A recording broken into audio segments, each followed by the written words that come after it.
I welcome Erica Hanson for this podcast. This is a kind of a podcast where I'm trying to demystify what is life beyond professionalism. You know, she has worked in the community. She has seen how the community grows. She herself has built up with the community. There's a huge difference between the people who just join the community, who just want to do the hustle, and the person who guides it. You know, I don't think there's anybody as right as Erica Hanson for this podcast, because not just about the professionalism, we are just trying to demystify what actual community hustle is all about, how to really grow up as an engineer, how to grow up as a professional. So within bachelor's of psychiatrics and also moving towards with Google, I think she has seen how the Google also grew. I think this is going to be the best podcast that I'll be delivering for you guys. So I welcome Erica Hanson. Thank you so much for accepting this podcast, ma'am. Thank you. It's so great to be here. Thank you for asking me. Yes, ma'am, I just wanted to demystify your experience for quite a while. Let's just not talk too technical, but let's just talk. Who is Erica Hanson as a student studying BA in psychology in the Stanford University? What's her mindset during that time? Yeah, so back at Stanford, I studied psychology. I think I was always interested in psychology because I wanted to understand how people think and act. Like, why do people act the way they do? Who are people? And yeah, it was just really interesting in exploring the human psyche. And so I thought, okay, why don't I study that and pick that as my major? But I was also interested in communications, and I decided to minor in communications. I was also considering getting a PhD in psychology. So I spent 3 years while at Stanford as a research assistant. And so I helped the PhD students were running studies, and I helped them, code some of the information and, helped them coordinate with people to take studies. And so I really enjoyed that. One of them was about body language and people in relationships and their body language. And so I really enjoyed that. And so I was definitely intrigued by the possibility of doing that, but I was also interested in the tech world. I took one computer science class. I learned basic JavaScript and HTML and built a very simple website. It was a rugby 101 website because I played rugby while I was there. And so I like tech. That was cool. And yeah, so I thought, so I really did enjoy psychology. I was also a mentor and helped mentor other students who were interested in that major. And I loved it. But then, the opportunity came it was time to get a job. And so I went to a job fair, and that's where I, just handed in my resume to various companies, and Google was one of them. That was the main one I was interested in, mostly because I was interested in tech. And, honestly, I just wanted a job, and I wasn't totally sure what I wanted to do. I knew that I loved psychology. Communications was also really cool. And tech was interesting, and the business world was interesting. And so I thought there must be something that would bring all of these together at Google. And so I handed in my resume and eventually got the job. So that's what I was thinking at university. Yeah, as a journey as a student, you have explored a lot. I think you're one of the kind of people like Lex Fridman, because Lex Fridman wanted to be a psychologist because he wanted to understand how the brain works. So he literally told it's better to build it than demystifying it. So I think probably that's how the curiosity begins, and that's where we start exploring it. Speaking of exploring, speaking of meeting with people, I just want to ask some questions on your journey as a professional.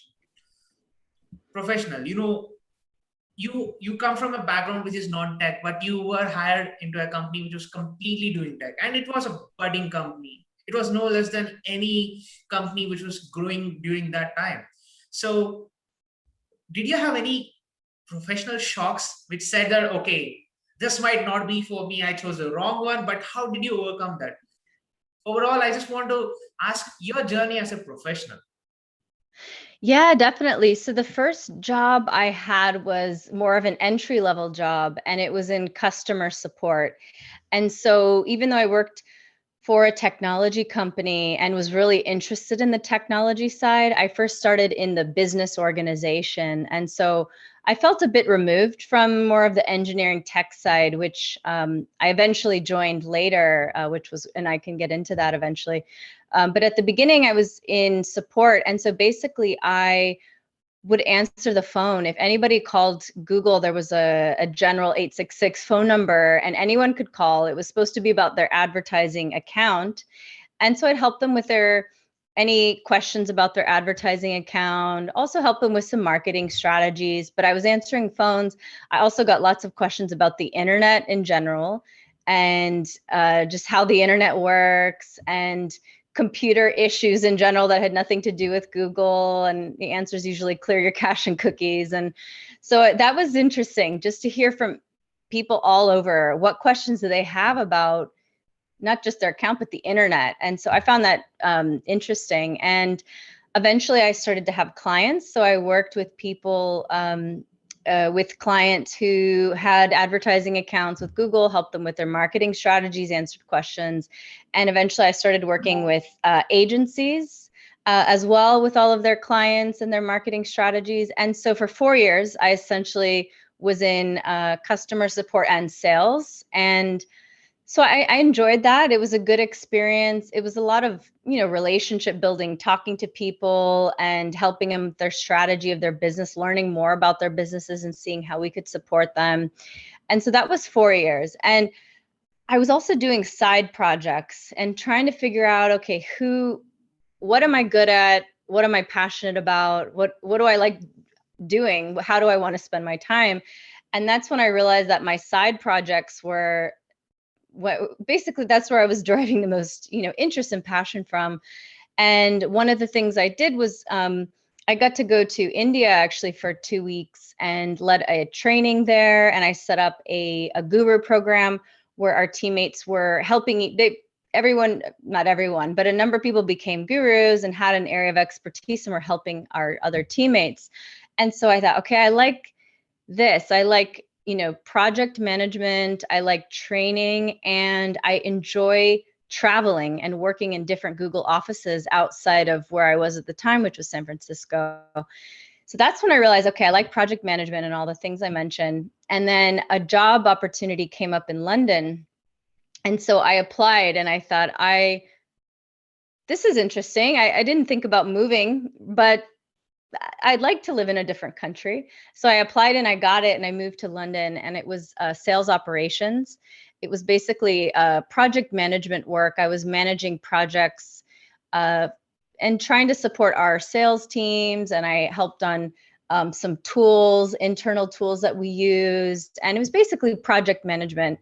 And so I liked that. I realized, okay, this is cool. I like project management, and I built up those skills. But then again, I was getting a lot of, I was very passionate about my side projects. One of them was a 20% role helping the mentoring program at a local startup hub that was led by Google there. I managed the mentoring program for 6 months. And so that was cool to connect Googlers with startups. And I just managed a mentoring program. So that was, again, project management, but the content of the project management was helping startups. And so I really enjoyed doing that. And so I started looking for other opportunities within Google and outside of Google. I was also interested in getting my MBA and going to business school. So I was just trying to figure out, what do I do next? And so a rotation program came up in Singapore, and it was managing a program called Women on the Web, helping women start businesses online using free resources and Google tools as well. And so I got to go to Singapore, and I did that that was I think that was 3 months I did that. I loved it. I got to go to Malaysia, Pakistan. I got to do a lot of public speaking as well. And I realized, okay, I like public speaking.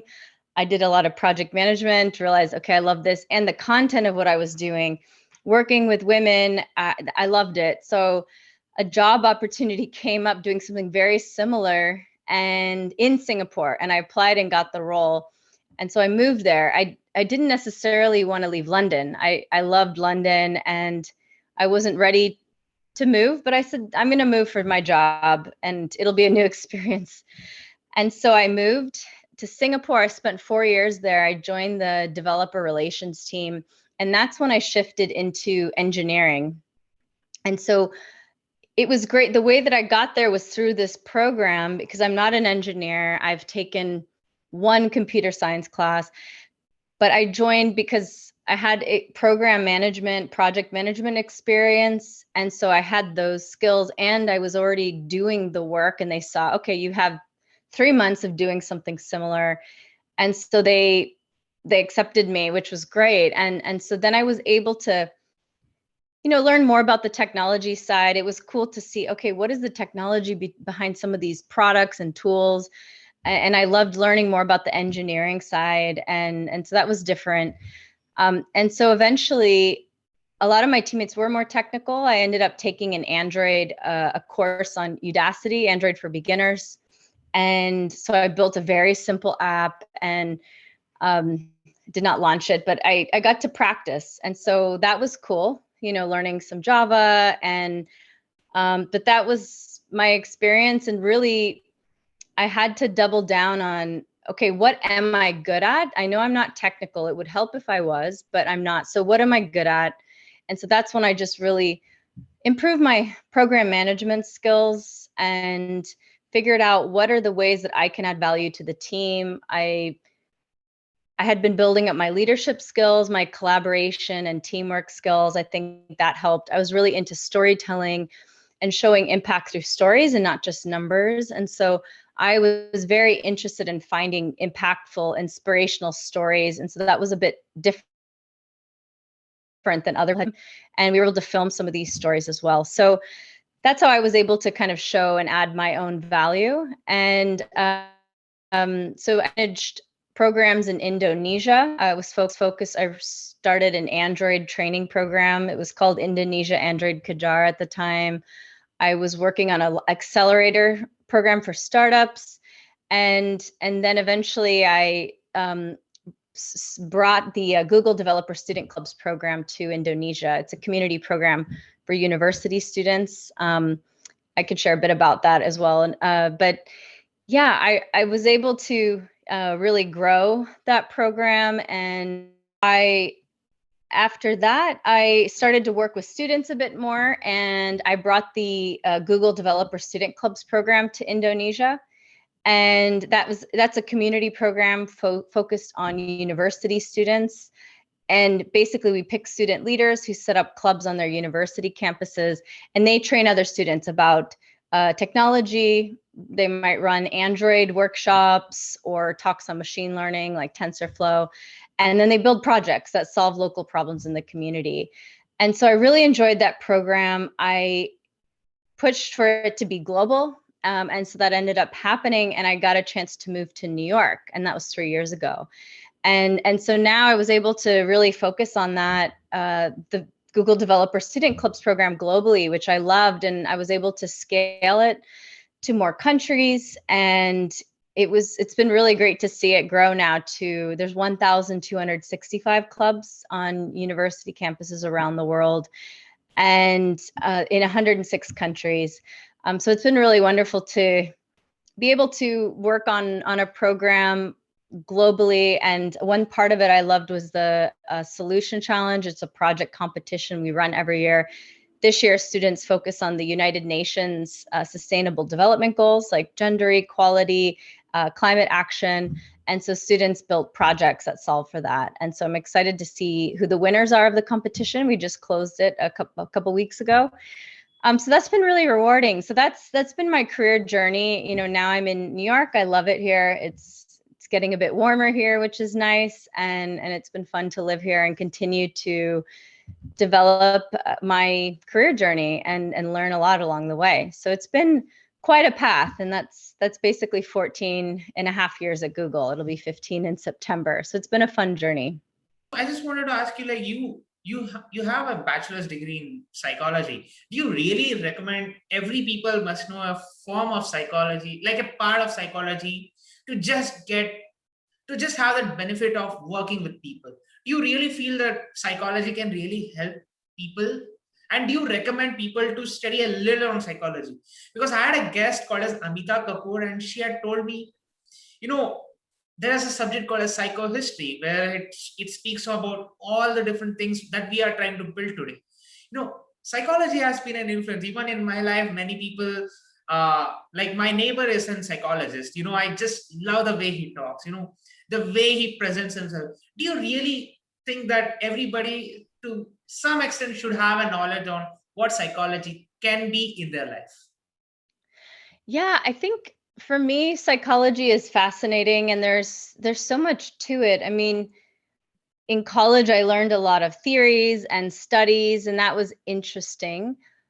I found it also very interesting to look into the research, but what has spoken to me more, or what I've been able to integrate into my life even more, is some of what I've been studying more recently, and just reading books on my own. I think what I'd recommend more than anything is just conscious living. And I don't think it necessarily has to be the field of psychology, but there's so much nuance to it, and I think it's quite broad, the field of psychology. But I think just learning conscious living and practicing it is important, and I think meditation can help. It's something that I do from time to time, not as regularly as I want to, but I think meditation and just kind of being still and focusing on breath, I think that can just help in general.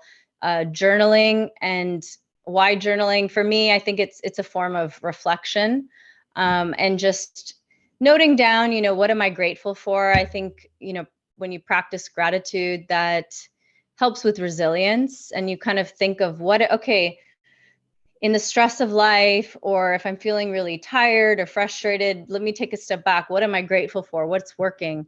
And that's important to go back to that. And so I think that helps resilience. And I think, yeah, conscious living in general, I think is important, and just being more aware and conscious of nature, people, having more empathy for people. When you're working in projects, we're all human, and right now it's a lot of things are virtual, and that can be difficult, and people are going through different things right now, and we don't know exactly what each person is going through. People might be really tired, worn down, maybe they're taking care of family members, and so it's been tough for people. So I think just practicing and learning, to be more have more empathy for other people can help with teamwork. And, I'm not always perfect at it, but it's something I'm just trying to be a bit more aware of, especially when working with other people.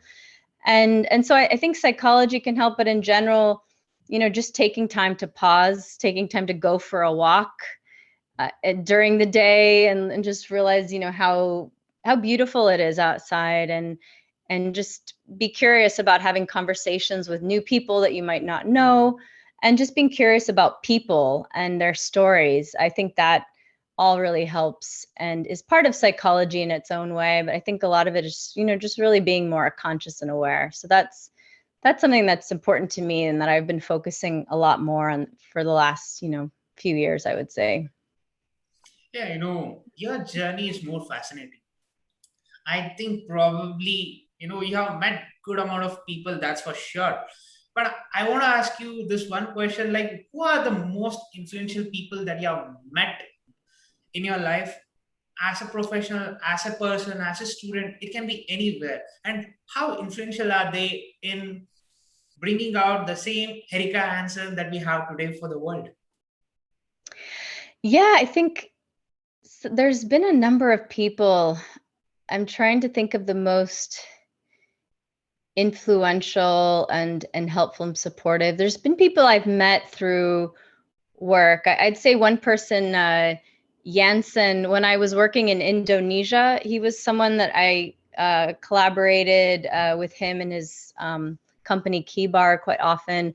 And I loved his community spirit and his focus on helping the community through training and the building of communities. And so that was really inspirational to me and got me even more passionate and interested about the work I was doing, because I learned the power and importance of communities, of people coming together, learning, sharing knowledge, mentoring. Someone learns something and then mentors and gives back.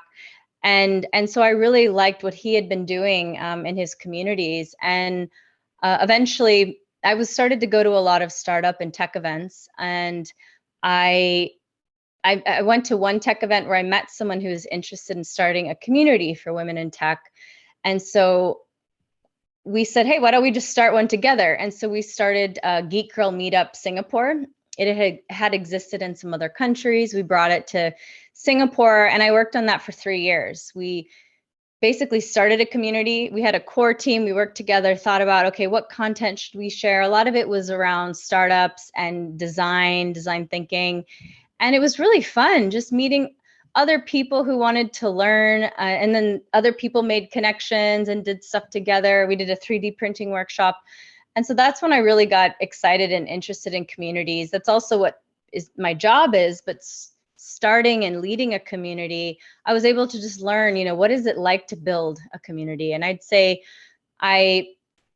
learning from Hanson and what he had been doing in Indonesia was definitely inspirational and got me to see, what is the impact of that, of community and paying it forward, helping and training other people just as you've been trained. So he was one person, I would say. And I've had a number of mentors over the years, and even great friends who are just supporters and are just very positive people.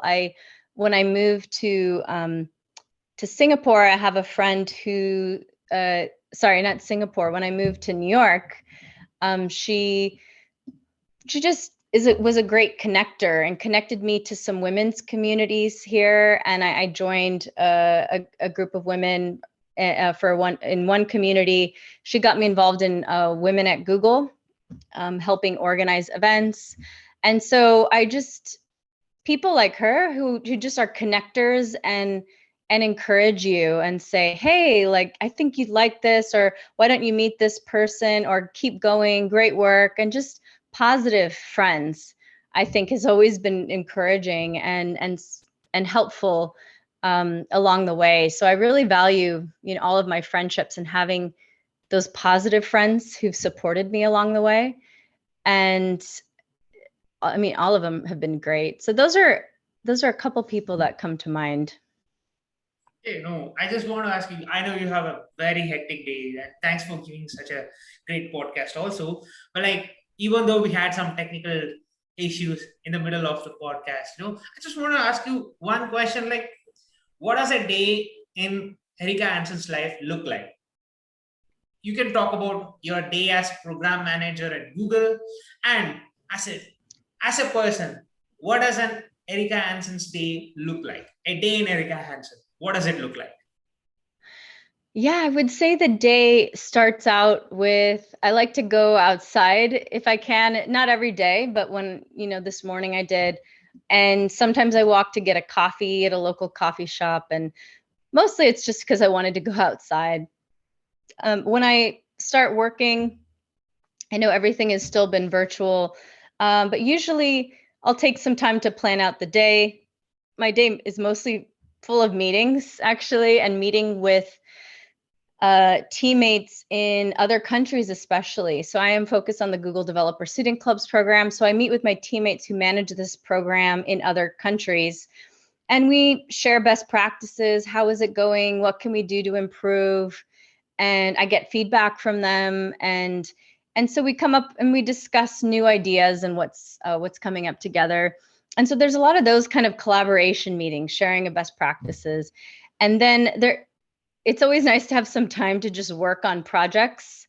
And so I'll have some project time to plan out, okay, what should we do next with the solution challenge, and working through how is the mentoring going to work for that program. So looking at parts of a program and just I draw and write a lot and just kind of try to map it out. And then I'll usually write up a document with, as a program manager, I have to put documentation is so important. It's like writing a document. Okay, I have an idea, open up a doc and write the goals and the strategy, the timeline, what are the milestones, who's involved, who are the stakeholders, what is everybody's role, and so it's just putting together a plan, and eventually once we launch it, putting together a tracker, a spreadsheet, and like who does what, when, and is it done or not. And so there's a lot of that gets trickled into the day. And aside from that, just lots of emails as well. And that's pretty much the day. And then I do love running. So 3 times a week, roughly, I'll go for a run, which is always fun. And sometimes I'll watch some TV shows as well if I have some time. But yeah, that's usually a day. Yeah, I think this is the day what everybody desires for, meeting a lot of people, sharing thoughts, this is where we are lacking somehow as developers. Even some people who really don't want to meet that, communities are going to give you that edge, man. Anywhere, any part of the world, you can really meet good people. If you are in DSE, if you don't know Erica Hanson, you are not in the part of a DSE club, man. You are just here for the fun of it. So I think probably Erica Hanson, ma'am, you are actually taking the DSE program to the next extent. I think this program has really influenced a lot of people. I think I met one of my really influential people through DSE clubs, GDG clubs. I met one of my, I know this is it's a cliche, but I'm a part of Azure developers community. I'm part of Bangalore chapter. That's my local chapter, which I'll be part of. And I'm also part of Google Crowdsource. Met a lot of people, a lot of dedicated people. And I'm also part of TFUG Bangalore chapter. So I think I'm a part and parcel of the community somehow or the other. I conduct events, my day typically looks like you, but mine will be added with some of the development part. I too have an intern now. So I need to just go on and do some things. Yeah, no, keeping all that in mind, you're been part of the community for quite a while now, but what's the real value of a community?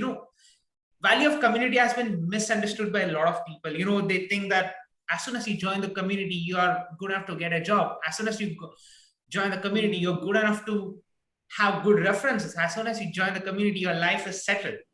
There are some people who have run hundreds of communities. I think probably I've seen a guy who has ran 15 different communities from 15 different companies and not landed in a job. What's the misunderstanding that people have over the community, and what's the actual value of building a community and a community? Yeah, I think a big part of community is being active. And I think it's one thing to join and just, be a member and listen. That's good. You can still learn, but I think you can get even more value out of a community if you are active, engaged, and you contribute and are proactive as well. I think that's where you can get the most value, because you can connect and meet other people, ask other people questions, listen to them, and learn and share as well. And so I think another thing with community is, volunteer. Why not ask, hey, can I help organize the next event? Or do you need support? Here are my skills. Here's how I can help.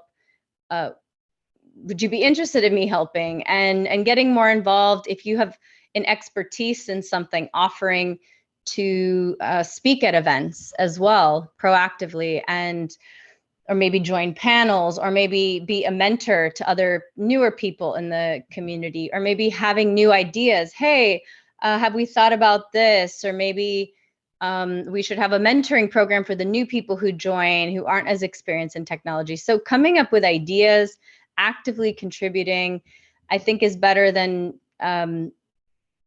anything else. Just being engaged, I think the person will get a lot more out of it. I think the value of community is that it's one way to network. It's a way to learn and expand what you're already maybe studying or learning on your own. Networking is a big one. Finding other people that maybe you can work on a project together, or help each other out in some way, or at least brainstorm together. So aside from networking and learning, I think there's those are really a couple of big things. And I think in terms of getting jobs, I think it can help, but there's so many factors. I think, it depends on the motivation as well. I think, anyone can have whatever motivation they have to join, but I think it's useful to also think not just, okay, I'm only joining this because I just want a job for me. It's like also thinking, okay, maybe I'm joining just to feel a part of something and to be part of a community, to meet people, to help them, and maybe they'll help me too. But it's more to be a part of something and to support each other. And then you'll meet other people, and you can support each other authentically. And I think, it's not guaranteed that you'll get a job from it, but it's good to just be proactive and be resilient and say, it's okay if you don't get it the first time, but maybe just think of other ways that you can, build up skills, add more to your resume in terms of like building projects. I think being a part of a community helps, but also being an active contributor helps. Maybe leading or starting a community can help even more, and being engaged. And I think through networking, you might naturally find some opportunities. And so I think it can also definitely help in those ways. But it's been great for me. I've been a part of many different types of communities, and my motivation is usually to meet other people, just to make more friends. But also I love to hear people's stories, and I like to be involved in different types of communities, have different types of friends. So for me, it's more about the people and just making new friends, and some networking as well. But that's usually my motivation. But everyone has their own kind of motivation, but I think they can add a lot of value to a person's life. Yeah, that's true. That's true, because there are a lot of people who have influenced me in community. There are a lot of people. I think probably just by I know it's a vague thing to say right now, because I saw one of her videos and I fell in love with the way she has portrayed it. You know, that's how you should actually build yourself. That's how the community is there for. Money is a part and parcel of your hard work. There is nothing that can substitute money, but that happiness of seeing that, okay, I've really influenced this person. That's that satisfaction. It's going to be till your grave. Money might not be, but that satisfaction will be till your grave. You know, Ma'am, last question. You have been part of psychology, and you have also helped many of the PhD students in getting to know the behavior and also the body language. I just want to ask you this one question, like, what's the actual tip or the keynote that they should be having in order to communicate with the team? Today communication is a big challenge, because we are all virtual, and meeting anybody is a big challenge, because everybody is supposed to be available at that given point of time. It can't be like I'm just going to join 5 minutes later, 10 minutes later, or else if it was in person, at least a 5 minutes delay would have been considered okay. He had a traffic, but there's no traffic reason here. I just want you to give the tip for the career, the tip for communication, and the tip for building a team and also properly communicating with a team. Yeah, definitely. So around team, some tips and leadership, I would say, with any team, I work on a lot of project teams, and I lead some of them. Some of them I'm a member. And I think with any team, it's about making sure everybody feels like they belong, they're a part of the team. They all feel like they can share something, an idea, or direct feedback, and feel like that's accepted and that people are listening. So I think creating a safe and friendly environment for people can share and be active and feel good about that is important. I think knowing also the skills and the roles of each person on the team and seeing how they can actively contribute. Each person has their own set of skills and passions. So thinking about how can each person contribute and own something, and is there something that they want to develop or work on, and then working with that person to think about how can they contribute. If they love if they're really excited about social media, is there some way that we can get them to think more about social media? Or if someone's really interested in a certain area of technology, maybe they can lead some trainings for that. So trying to understand what are people excited and interested in, and helping them contribute in that way.